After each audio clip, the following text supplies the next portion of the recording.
play. And another foul on board. His third for setting a screen. Because of physical play, although Jordan Taylor just got caught with a moving screen. Pick and roll. And a foul. Offensive foul coming up. Ken Valentine standing right there. Izzo dying for a moving screen.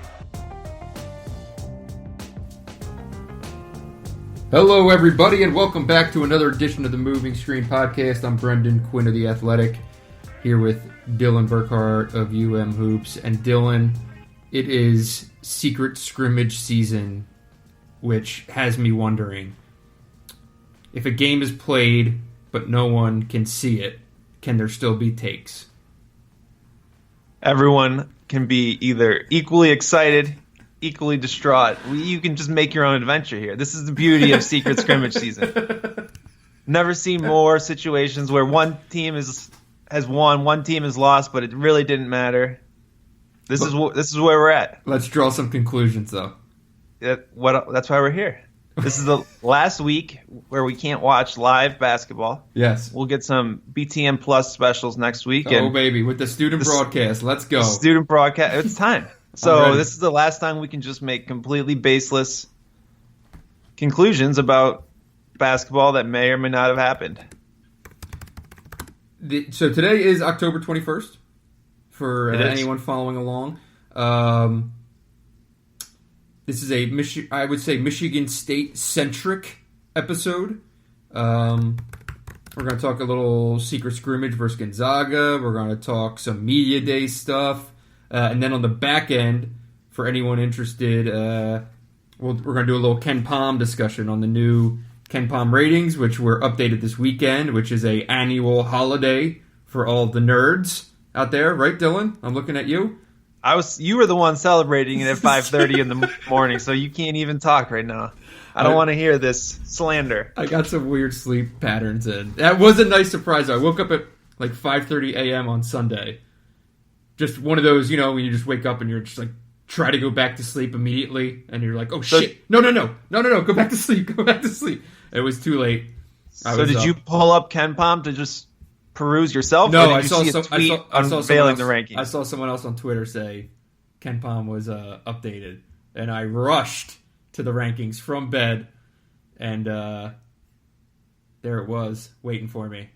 And you have issues when you discover new KenPom updates or features without anyone else pointing them out, where you're just browsing KenPom on a Sunday morning. But that's true. Progress. That's good. That's true. If I had actually just stumbled upon it, there would have been a goddamn parade down my street at 5:30 in the morning. But all right, before we hop into the Michigan State discussion, let's just touch on real quick what we have on both of our respective outlets.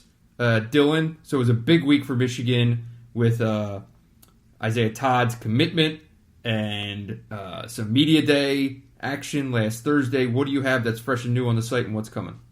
Yeah, we still have everything about Isaiah Todd, obviously, some more recruiting stuff about what's coming up next. We'll also have some more articles coming from media day, just getting to know this Michigan team a little bit better, and then we're diving into the season, so full steam ahead. How about you over at theathletic.com? Well, today I have a kind of a different story on Detroit Mercy assistant coach Mike Davis Jr., who, of course, is the son of Mike Davis, the head coach, and the brother of Antoine Davis, the leading returning scorer in NCAA basketball.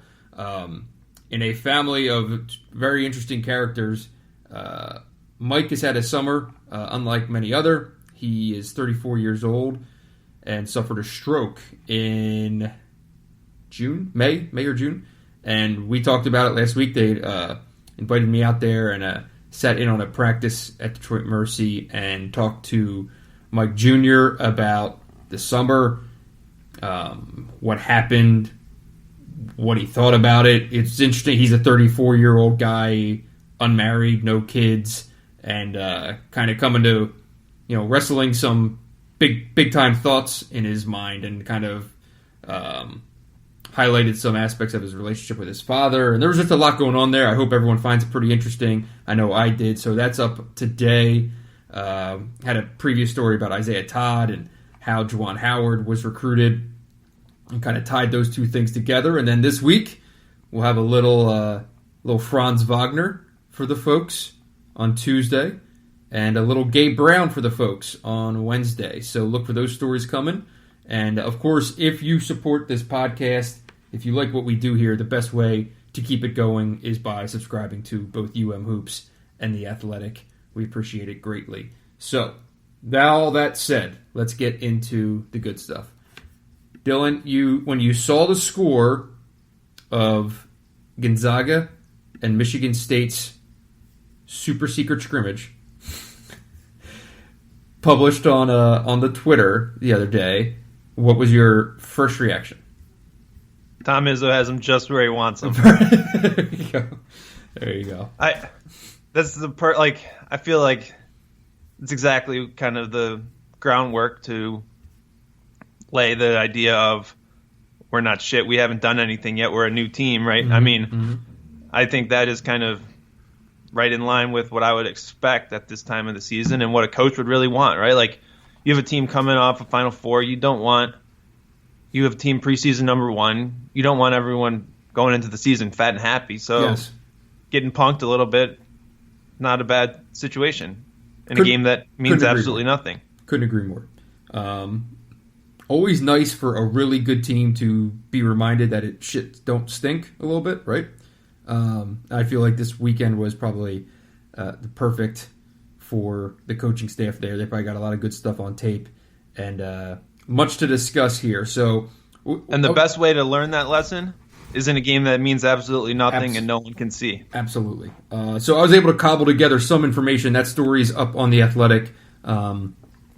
If you didn't see the score, so closed-door scrimmage out in Denver, 103-87. Gonzaga with the win. They played 2 20-minute sessions and then played an extra 5 minutes, which I don't think counted to the actual score that was put out there. I imagine that extra 5 minutes was kind of some free time to throw in some deeper bench guys and give them some run. Cassius Winston led Michigan State with 20 points, 7 assists, and Corey Kispert, 6'6" junior wing, led the Zags with 28. So you read the story that I hope. Mm-hmm. All right, okay.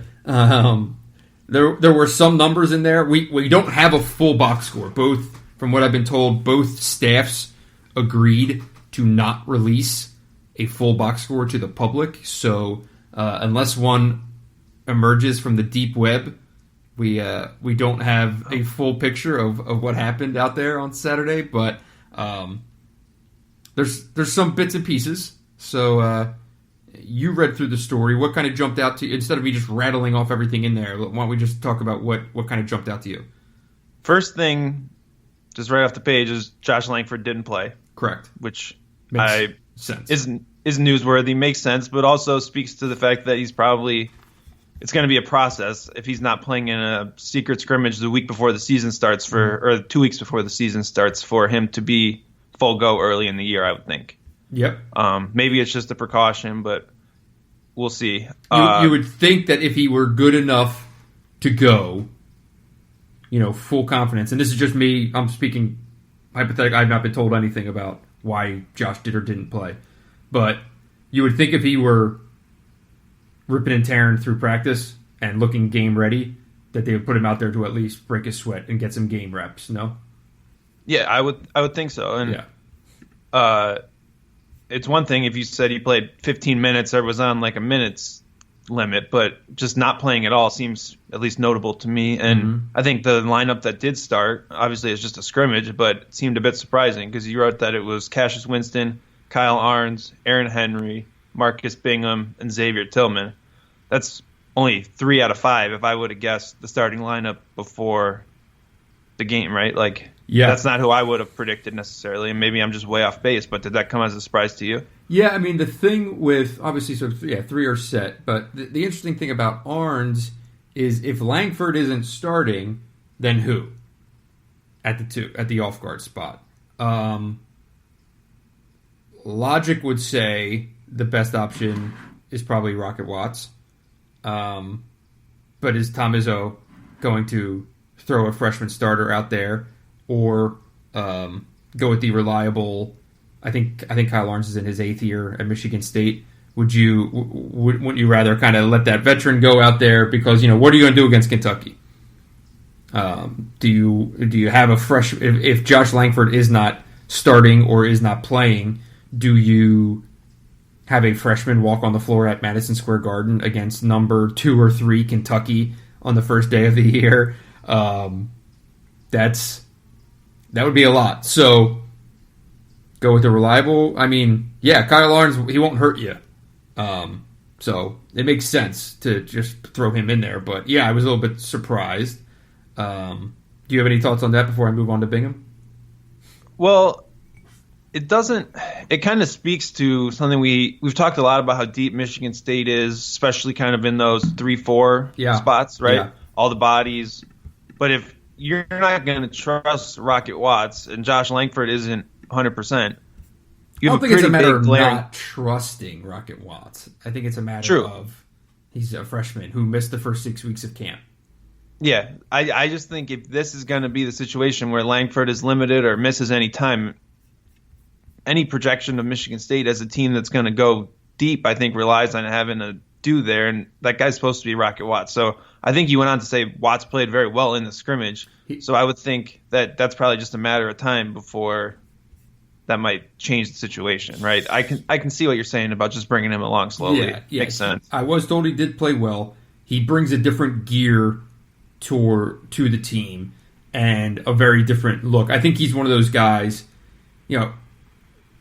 if Langford is healthy, is the most ideal situation, because I think a guy like Rocket would be like potential that just game changer guy off the bench, wherever he can just kind of check in and just really change dynamics of things on both end. At Media Day, Izzo was talking about him as possibly their best perimeter defender. Obviously, everyone knows what he can do offensively.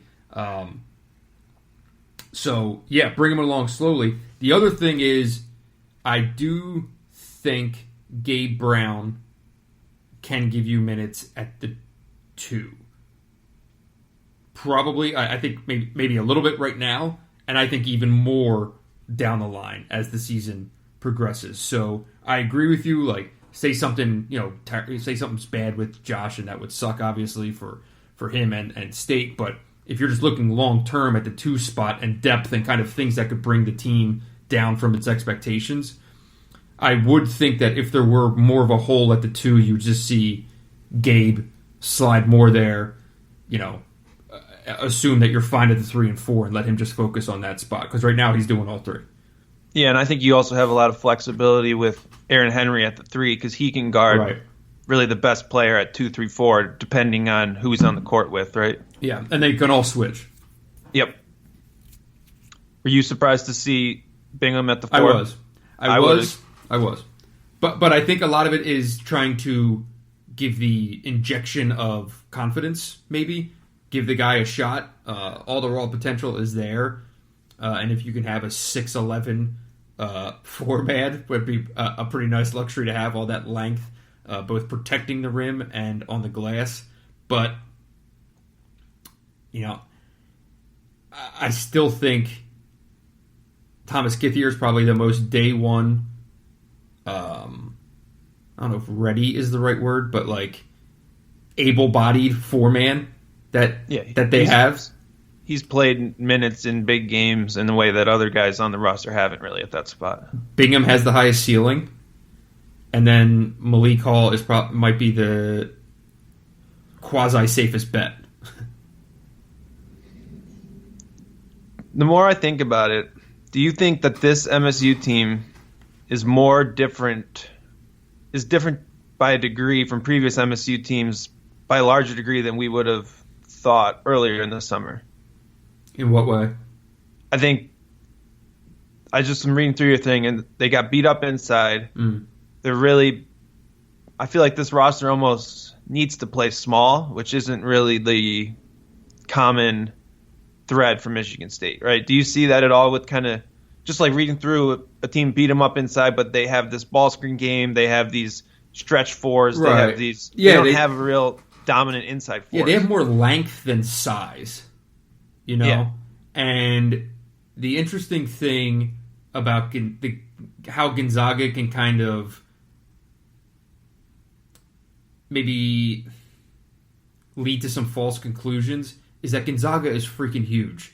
All of their young guys, all their young bigs are like enormous. They got these Serbians and Russians. They're all like 6'11", 230, shit like that. Like they're monsters.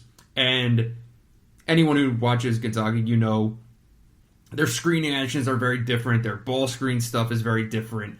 It's not a team that like you just walk out and scrimmage because they're going to catch you on stuff that you just probably won't see all year. And Michigan State probably watched a little bit of film from like last year's scrimmage or whatever, but they're not treating it like a game where you're actually scouting to change the stuff. They're just running what they're going to run during the year. So, Gonzaga is so big that I think they did get pushed around a little bit. But I was told Xavier Tillman didn't play particularly great, was winded, and maybe that has to do with the Denver air. Altitude. Yeah, right. But Gonzaga was playing in the same altitude.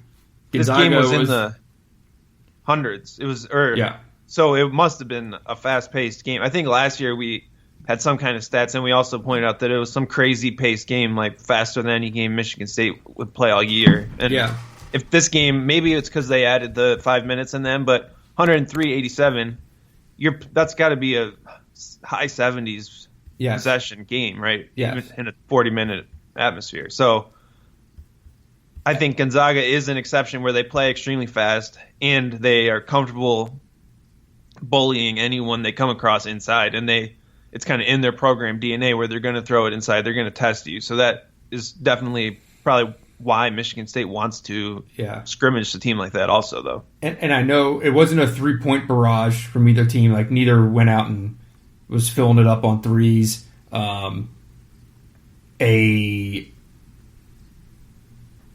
Bulk foul shooting was not sent to me. That doesn't mean it wasn't that didn't happen. But like when I asked about the score, I wasn't told like, oh, there were just there was a shit ton of free throws, blah blah blah. That's not. I wasn't told that. So I think it was a lot of up and down, which brings up something I'm actually really glad that you mentioned, because one final number before we get 62 points in the paint. How many teams do you think have ever scored 40 points in the paint against Michigan State? Yeah. That's just an eye-opening number. It is, no doubt. I think a lot of that has to do with the defense at the 4 and how many minutes might have gone to Marcus Bingham, really. And that's going to be something that you'll see early. Savage. It's not savage, but like if you watch, if you know how Gonzaga runs its offense and what they do, and getting big guys out of position, and you put an inexperienced Marcus Bingham in there, I imagine it didn't look great. Okay. So, but your point about tempo. What I found interesting is, so it's last year's scrimmage versus Gonzaga was the same thing. Super high possessions, blah, blah, blah. And then that led to the Kansas game.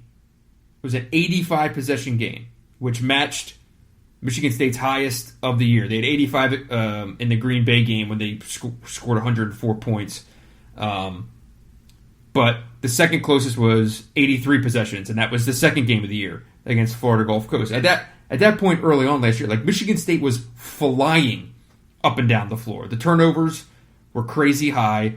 They were scoring a lot of points, but it was like Carolina style, except for the fact that maybe the bodies and the personnel didn't quite match playing at that speed.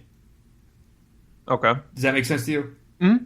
And then eventually, as we know, it ticked back to the mean, and Michigan State was Michigan State. And now obviously some injuries slowed things down because they kind of ran out of bodies and couldn't quite go, be so reliant on transition. But I would say it ticked back to the mean, and then it ticked back to maybe like the bottom for as slow as Michigan State has really played for the last couple months of the year.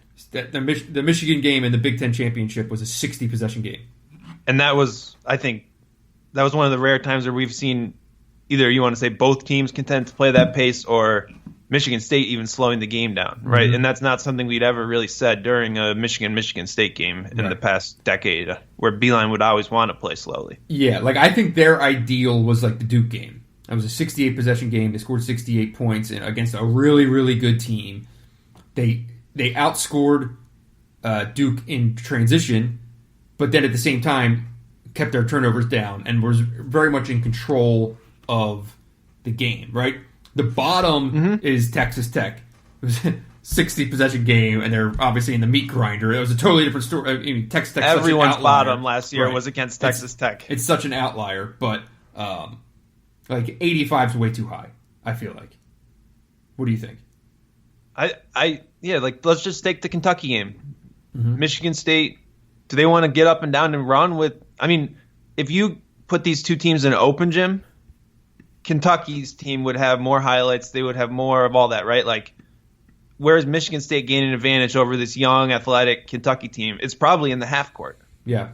Do you agree or disagree with that? I agree. So, like, you're looking at I don't know if Michigan State wants to get up and down and run with this Kentucky lineup, or if they want to prove that they can. I don't know. I'm just curious how that dynamic plays out early in the season. Me too. And because the other thing is, one thing Izzo mentioned at Media Day, where he said, I don't want to run Cassius Winston into the ground. And it's like, okay, well, that's not only limiting minutes, right? Mm-hmm. I think it's also style of play. Thoughts on that? What puts more pressure? Please applaud. Is it mental reps or is it physical reps? Like, running up and down obviously is like a physical toll, but what Michigan State did last year was basically every possession depended on Winston, whether it was slow, fast, or anything in the middle. So is there just some other... once Langford went down, yeah. Yeah. So I don't know that...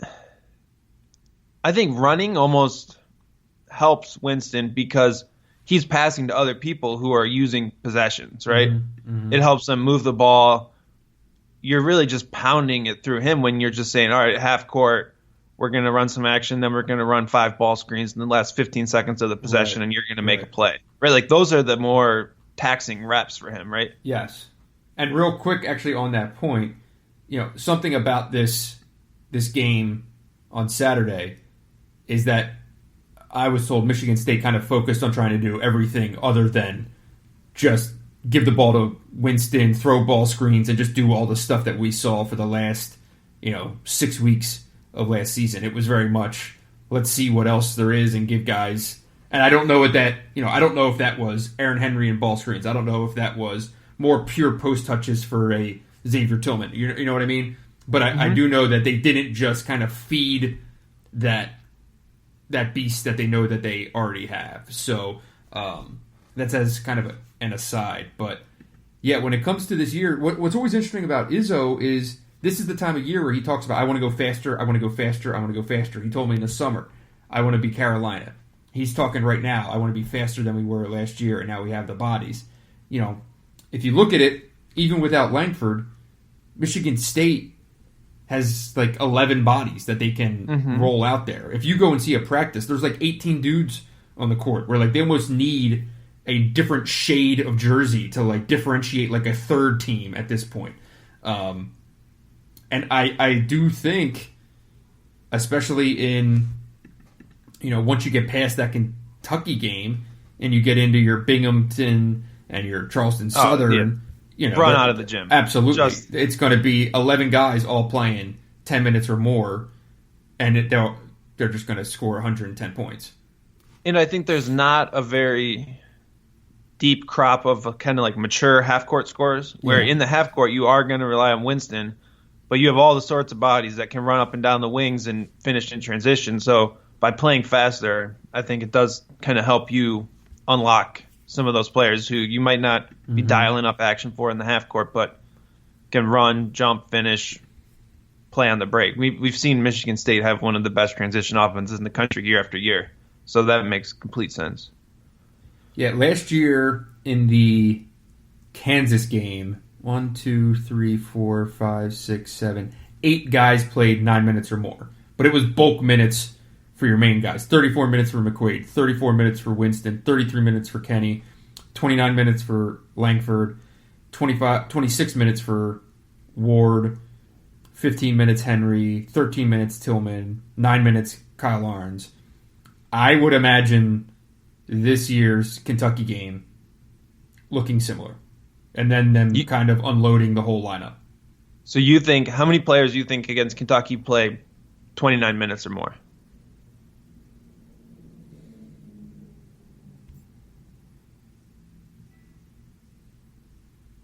Five. You think 5 guys go 30 minutes? Maybe 4. Because if Langford isn't playing, I'm taking into account if Langford doesn't play. All right? And if Langford doesn't play, I could see Kyle Arns playing monster minutes in that game. Because he'll play at all 3 spots. Okay. I was seeing Langford play 20 minutes. So, Arns play. Yeah. Right? Like in that case where Langford plays, I think it's far more likely that it's only really 2, maybe 3. Like, how many times did Aaron Henry play 30 minutes last year? There's no way Aaron Henry does not play 30 minutes in that game, unless foul trouble. Okay. Yeah, that's fair. I guess he was playing in the tournament last year. If 34. Langford plays, I would probably kick it all the way back to 3. I think 3 is the right number. Because I don't see Langford going 30 minutes. But I can buy into the idea of Arns playing 20 at each, the 2 and the 4s, or right. 15, right? Whatever. I can buy that. But like the bigger question in that game is how many minutes for Rocket, right? Probably is my big. Here's my guess: more than they plan on before the game. I like it. I like that answer. I think comes off the bench. You say you're going to use him limited minutes, but Kentucky has some dudes, and Rocket Watts is a dude. And sometimes you just got to rely on the guy who can make plays, is athletic. Like, where would you say he ranks in terms of just pure talent on Michigan State's roster? Pure talent? Yeah. Ooh, I thought you were going to say pure athleticism. That would have been a much easier answer. Pure talent? That's included. But, like, he's up there. Yeah, so if he's going to be your 7th man in the rotation, but he's your 3rd most talented, he's going to end up playing more minutes than you expect, I'd say. Right. Especially against a team like Kentucky where they have athletic long guards. You're going to need someone that can really fit in there. Right. And all of this is, of course, under the impression that Joey Hauser is not granted a waiver, because that would obviously flip things on its head a little bit. Yeah, do we have an update? I feel like I see updates that there's a decision coming soon, and there's nothing here. I know. I don't disagree with you. I know. I would. I'd love to know, but here we are. They got to find out soon. What's interesting is I think Izzo was asked last Tuesday at Media Day, would you expect something by the end of the week? I think he said yes. Yeah, that's what I thought I saw. Yeah. Well, that week came and went, so. Any other scrimmage takeaways here? So you had a little tidbit on Malik Hall. Well, one thing is it's probably worth noting that Gonzaga played a 7-man rotation. Michigan State rolled pretty much everyone out there. At the same time, Gonzaga was out without its best player. So I had a lot of takes in my mentions that Gonzaga took this game seriously and Michigan State didn't, which is insane. That's not the case. Michigan State got beat in this game. It lost the game. So, like, that's you can try to spin things either way, but they beat them up a little bit. They out-toughed Michigan State and out-competed them.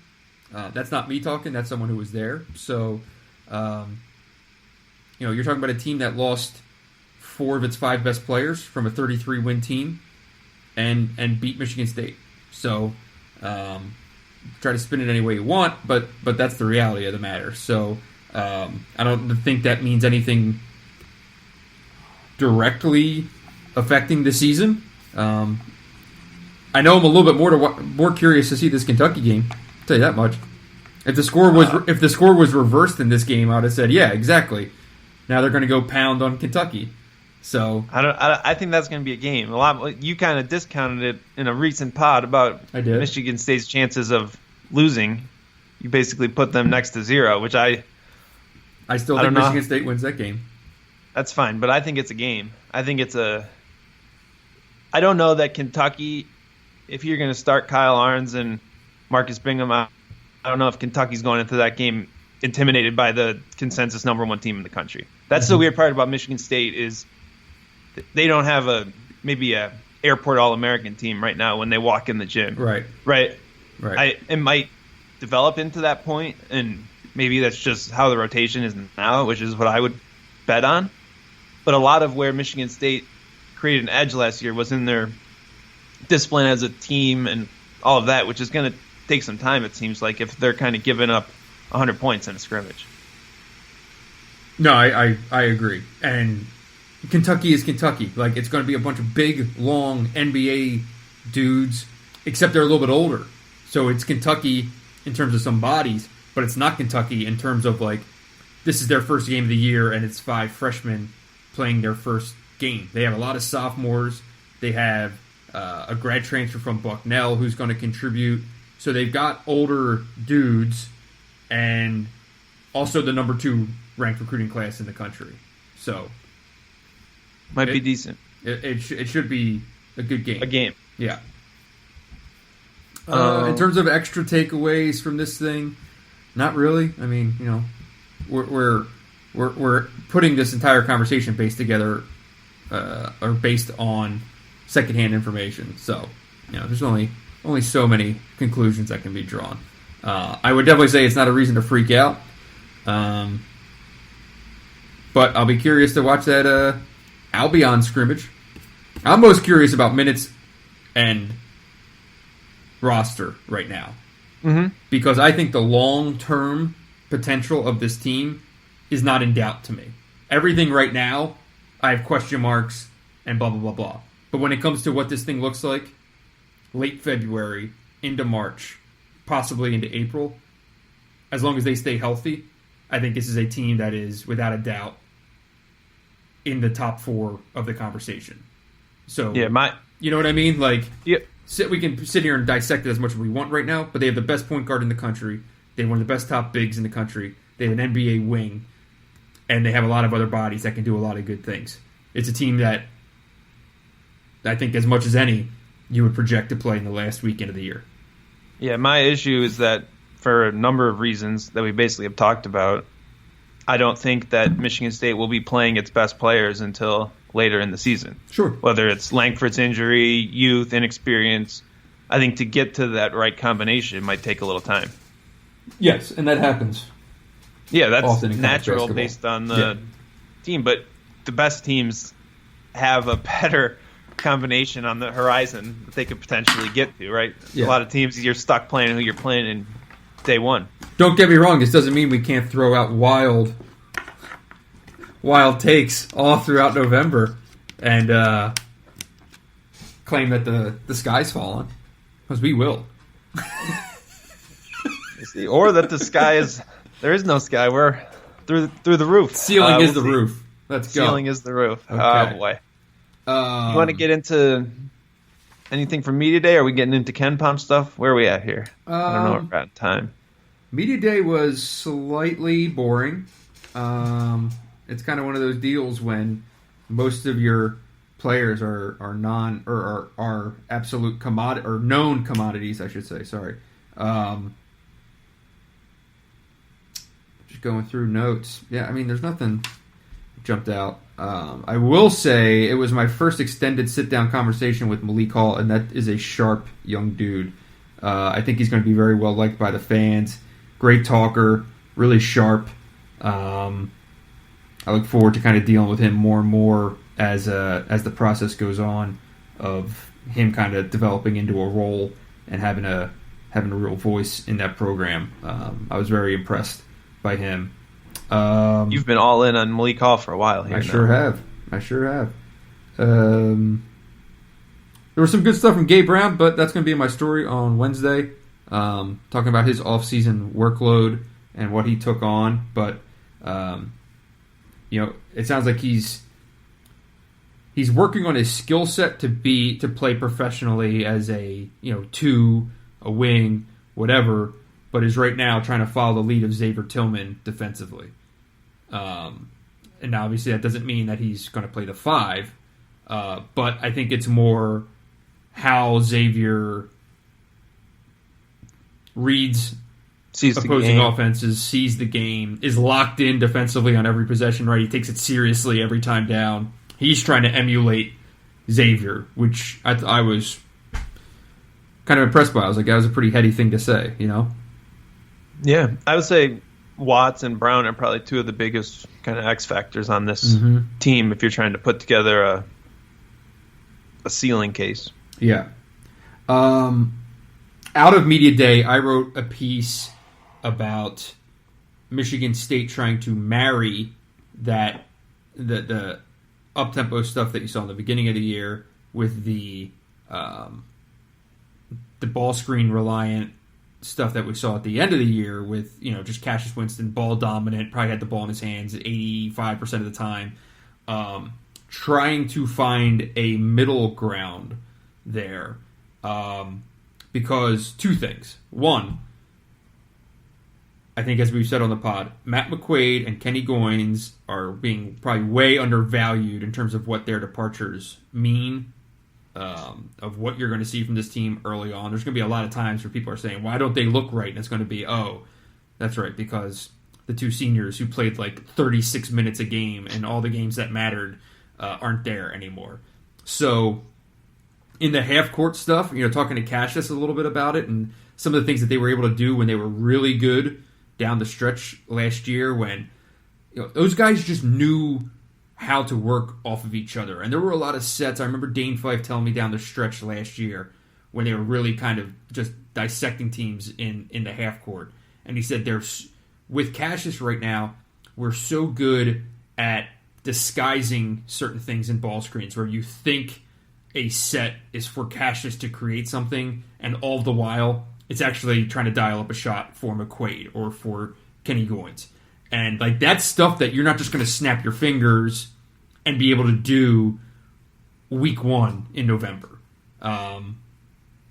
They also made shots all the time. Yeah, dudes made big time buckets. Matt McQuaid damn near single-handedly beat Michigan in the Big Ten championship game. Kenny Goins made the shot to beat Duke. Like, experience matters, and Michigan State, I think, is going to be trying to catch up to that a little bit. So, to my point, though, in terms of marrying those two things, what do you think is going to be the biggest challenge for Cassius Winston of when to push, when to slow, right, and kind of let things work for where he's, I think, most comfortable?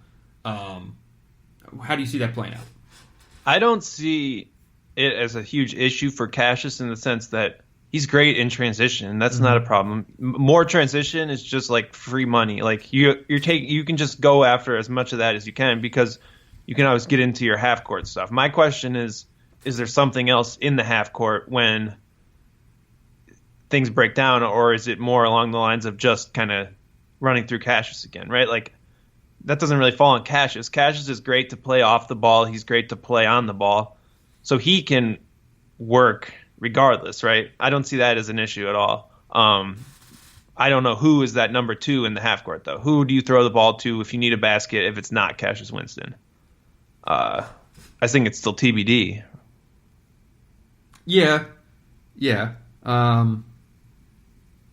Because I feel like a lot of times when you throw the ball to Rocket Watts, it's going to be freelance time. And it's going to be just a dude trying to make some plays. Like I think it's going to be a minute until he's really playing within the system, right? Yeah, I think Aaron Henry's an interesting one where he kind of really developed. He has such a quick first step, and he developed that little sort of middle floater, weird pull-up shot thing. But where his game goes from there is really interesting because he could be that guy because he has the tools to get anywhere on the court. He just needs to kind of refine his handle a bit, get more aggressive. It's really a confidence thing for him, and that's where I would look first, but I don't know who the answer is. Yeah, I don't know. I think not Kyle Arns or Marcus Bingham. Like, those guys aren't them. Is it Xavier Tillman on the block? We'll see. And when it comes to transition, it's a different transition team. It's not Nick Ward. Xavier Tillman's not Nick Ward. Xavier Tillman can run his ass off, and they do have some good guys who can get down floor. But Nick Ward was an excellent rim runner. Kenny Goins was an excellent guy at grabbing defensive rebounds, turning around and either taking 5 dribbles and throwing it ahead, or spotting Cassius Winston and hitting him on the run to initiate the break. Matt McQuaid was a great trail shooter who knew how to read defenses and knew how to kind of peel off to the wing or attack the basket. That's all going to take a while for guys to fill those spots and do so effectively and efficiently. Yep, and I'll miss the third possession of the Kentucky game. We won't have Nick Ward sprinting down the court, getting a bucket, and then immediately calling for a sub. It was an annual tradition over the last 3 years. 2 fouls and a brilliant transition bucket for Nick Ward in the first 5 minutes will be missed for sure. It will be missed. Xavier Tillman better bring it this year. We need that in the first 4 minutes of the college basketball season. Love it. All right. KenPom time, right? KenPom time. Let's get into it. I'm going to let you do the intro here. So we have KenPom rankings after a long off season with just old stale numbers on that beautiful blue screen. And now we can talk a little bit about, I guess, where teams are in the rankings, any differences than Bart Torvik, who's the site we've kind of been looking at for our fill of computerized rankings over the offseason, but there are some pretty notable differences. I guess first we can just start with Michigan State and Michigan and talk about where their preseason rankings are, offense and defense, and kind of what seems most tenuous, what seems most, what gives you confidence, where you kind of fall on it. So Michigan State, naturally first in the country as they are in basically every other metric, not actually Bart Torvik, but it's neither here nor there. They are first in adjusted offensive efficiency and 5th in adjusted defensive efficiency. Do you think they're more likely to drop further in which of those rankings, offense or defense? I mean, the easy answer is 1, because there's only one way to go when you're ranked number 1. Yeah, but by what offense. degree, right? Do you think that they're more likely to not have a top 10 offense or a top 10 defense? Let's start there. Well, shit, talking about the defense, it's kind of hard when you give up 103 points in a scrimmage. I would say this team is more likely to be trying to catch up the defense to the offense than the offense to the defense. Okay. You have Cassius Winston. You have what I think you'll at the end of the day, for everything that we just said about Matt McQuaid and Kenny Goins, I think you miss them more on offense. Oh, that's really hard to say, actually. I was going to say you miss them more on offense than you do on defense, but shit. I would say defense. I'd say defense. They were 2 of the best defenders on that team. Yeah. But I feel like they have able-bodied guys to fill the void offensively and get buckets, and they can do different things than they did last year. But yeah, I think, man, that's a hard question. I'll go with my original instinct. So you're saying they're more likely to drop on defense? Yeah. To be not a top 10 team on defense? Yeah. Yeah, I think so. The only argument I can make for offense is if you can't find reliable shooting around Winston, right? Like, if you're not getting 40% three-point shooting from the 4, but Langford's pretty proven at the 2, right? Like, we know he's a 40% three-point shooter through his whole career, so not really going to see a big drop there, I wouldn't think. I thought it was interesting that they are ranked kind of right in the middle of the country in tempo at 238th in terms of KenPom's projections, which probably has more to do with last year, but I wouldn't be surprised to see that go up into the top 100, right? Like we were talking about, if this team's going to run, I could definitely see that changing. I think it'll be the same thing as last year, where they run way more in non-conference play, but ultimately boil it down to playing Big Ten basketball over the second half of the year. But what always happens is, come March, they can go run against a non-conference team, right? Like it's almost like they're just not comfortable running against Big Ten teams because of how Big Ten teams all know what Michigan State's going to do, and they sell out to stop that transition attack. But they didn't really run through the tournament last year. I mean, they got some transition buckets here and LSU there. LSU maybe a little bit. Yeah, but LSU's also because LSU's playing 100 miles. Well, that was only a 62-possession game. All right, that's fair. That's fair. I just feel like it's sort of a thing we all forget about in February when they're grinding through Big Ten games, but they still kind of have that available, right? Right. All right. Let's get into Michigan's rank. How about that? They are ranked 21st in KenPom, which seems higher than most other places. I don't think Michigan's been in really any preseason top 25 lists anywhere, whether it's human or computer rankings. I thought the offense and defense numbers were a little more interesting here. 54th adjusted offensive efficiency and 13th adjusted defensive efficiency. Now, I would assume that the math gets a little wonky here as far as how a computer tries to project Michigan based on kind of the relative success over the last 5 years, but also I'm sure there's some kind of coaching factor involved as well. Not sure to what degree both of those things take place, but it's interesting because you look at Michigan last year and the defense was really elite and the offense was pretty average, so that kind of drives just a step back in both. Yeah, I mean, the hardest thing here is KenPom is projecting Michigan at 71.2 possessions per game, which would rank 232nd. Under Juwan Howard, I think they're going to be, I'll say significantly faster than they were in years past. Because that 71 is significantly faster. It's faster than Michigan in general, yeah. Because Wisconsin, in previous years, Michigan's been in the low 300s, right? Like this to be ranked around 200th in tempo is a pretty big step up. So there's obviously some kind of coaching factor. I'm not sure if he's kind of just putting in a generic, well, this is an average coach that we've never heard of, so we put it at average tempo, right? Right. I don't know what you could really do beyond that, whereas you kind of weight it more toward the middle of the pack, right? Right. Do you think Michigan could be a team in the top 100 in tempo this year? That'd be, what, 75 or so? Yeah, like 73, 74 possessions. Yeah, I do. I think their tempo will be higher. I don't know what that will equate to in terms of offensive efficiency, but I also think their defense could be higher than 13th nationally. Now, and that's a big statement, obviously. I mean, being a top 15 defense is an enormous accomplishment.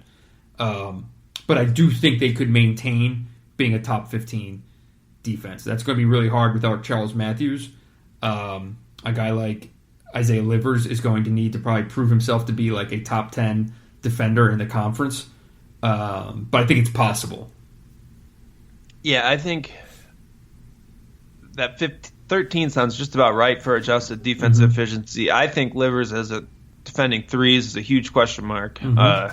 One that's kind of gone overlooked, but you still do have Simpson and Teskey, who's foundationally is going to make it for a solid defense, especially at ball screens, point of attack, all that stuff. So yeah, boys are hyping your boy Franz on defense.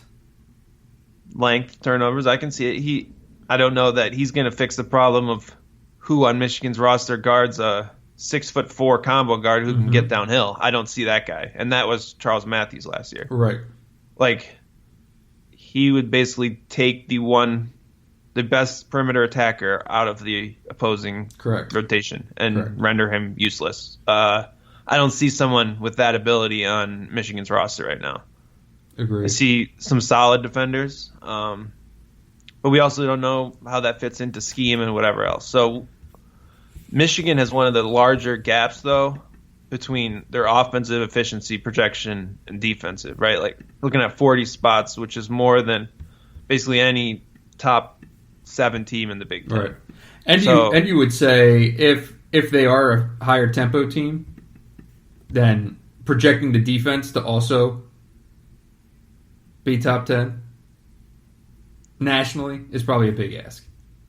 In what sense? Like, do you think they're tempo-free stats? So I understand. But, like, I feel like it opens the floor up a little bit more for more baskets, no?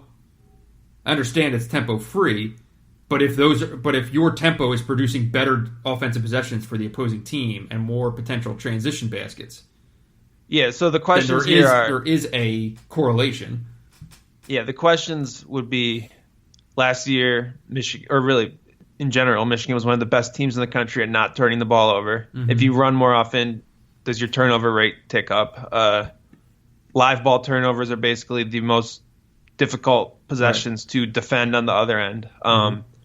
The other thing is a lot of Michigan's defensive ability last year came from preventing all transition opportunities, right? And playing in a style that took that completely out of the game. Those are the most efficient possessions. Those are what you want to get rid of.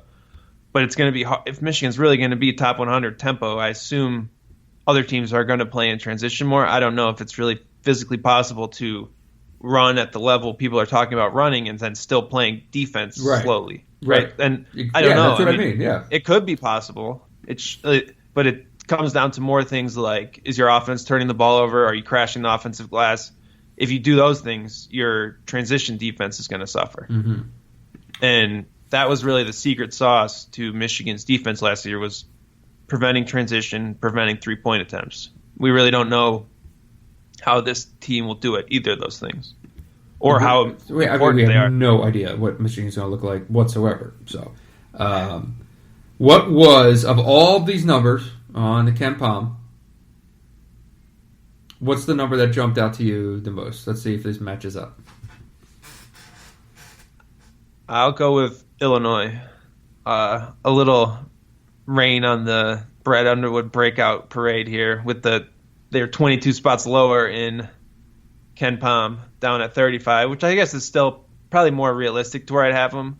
But to see Indiana ranked ahead of Illinois made me think maybe we're underrating Indiana and overrating Illinois.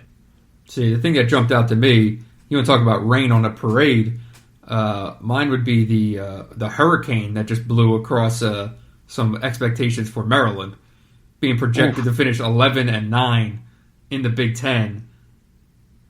Oof. That would be trouble brewing in College Park if that actually were to play out. Yeah, and there's but still it also, 16th. I felt it really good about my preseason pick for them to finish fourth in the league after seeing that 11-9 number there. Who did you pick? Purdue second? I picked Ohio State second, Purdue third, Maryland fourth. Okay. So Maryland is interesting. I think it shows, I don't know, I haven't looked at their conference schedule, but they're 5 spots behind Ohio State in the overall rankings and 2 losses behind, which makes me think their schedule might be daunting. I'm not sure. But yeah, that is a jarring record. Also, you look, there's only 4 teams in the league picked worse than 9 and 11. Right. So there's going to be kind of a bloodbath there in the middle, at least right now. And it'll come down to whether it's a bloodbath of good teams or a bloodbath of very average teams that are on the bubble. Yeah, it really speaks to why I feel like for anyone listening to this, you probably already know this, but like watching, like the ACC Big Ten Challenge games or the Gavitt games, stuff like that, like the league, you have to win those games because I feel like this league can get devalued and diluted really quickly with one really bad non-conference thing. And we've talked about it before. The 20-game schedule can be massively beneficial, but if you get your asses kicked around the country during non-conference play, that the 20-game schedule could produce just intense mediocrity. Yeah, teams like Michigan, Indiana, Illinois, Iowa, Penn State, Wisconsin, how they do in the non-conference will shape the entire league. Yeah, totally. Those teams could all be NCAA tournament teams, and then you're just sort of beating up on each other, but actually picking up quality wins. Right. Or they could all be average teams with 3 or 4 losses in the non-conference, and you're just talking about NIT seeding, right? I mean, it's the difference between 6 seeds and 9 seeds, or bids, not seeds. Yeah, and they're all, so there's 5 teams from 30 to 45, and that's the range where basically you're saying this team could be any, like we don't really know what to make of most of those teams right now. Yeah, there was nothing else that like kind of jarred me at all. Where'd you have Wisconsin in your preseason picks? I want to say like 8th or so. Where did 10th you? in KenPom's is low. I had them down pretty low too, but that seemed pretty jarring to me to see Wisconsin projected with a losing record below all those teams. But it also kind of buys what I was saying all summer, that Bart Torvik was overrating his team up there in Madison. Oh, baby. Yeah, I had Wisconsin, of all the projections that we had in that official unofficial poll, the lowest that Wisconsin was picked was 8th, and I was among those to pick them to finish 8th. So that one jumps out if they're 10th in KenPom and no one even picked them there. Well, but we both know, Reavers, we're going to carry them to a probably top 4 finish. Oh boy, the next Frank Kaminsky. All right, that's going to do it for this week's edition of the Moving Screen Podcast. We appreciate everyone listening. Make sure you subscribe. If you can leave us a review, that helps people find the podcast, so please be kind enough to leave us a review in the iTunes store. This will be the first of 2 episodes, barring a disaster, this week. We have a very special edition coming up. I think we're going to be recording it Wednesday, probably releasing it either Thursday morning or on Wednesday if we can get to it. But that should be a good one, so make sure you stick around and tune in for that. And that'll do it. Do you have anything on the way out, Dylan? That's it. Outstanding. Well, subscribe to The Athletic. Subscribe to umhoops.com. Make sure you check out my other podcast with Nick Baumgartner from The Athletic. That's called The Beat. You can find that both on the site and on the iTunes store. And until Thursday, be sure to tip your bartenders and your servers.